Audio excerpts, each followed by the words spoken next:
สวัสดีนะทุกคนเราจะมากินมาม่าเผ็ดเกาหลีกันเรามารีวิวนะ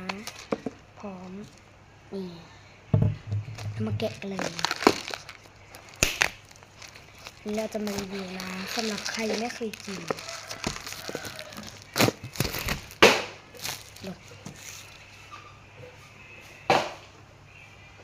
นี่ก็จะเป็นซองแบบนี้ใช่ไหมทุกคน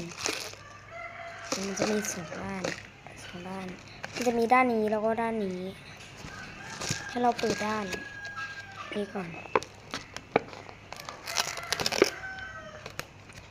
ด้านในก็จะมีนี่ส้ม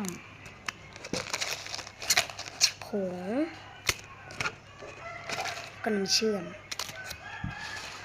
ยังไม่หมดนะทุกคนในด้านหลังมันจะมีอยู่อันนี้ที่แบบมันจะมีป้ายนี้ใช่ไหมดึงขึ้นเลยอันนี้มันที่เทน้ำออกเวลาเราเทน้ำเราก็จับตรงนี้เทออกแต่เราต้องลวกก่อนนะอย่าเพิ่งใส่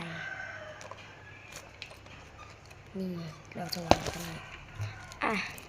อันนี้คือโค้ก10 บาทใหม่แก้วใหม่แต่ราคาเดิม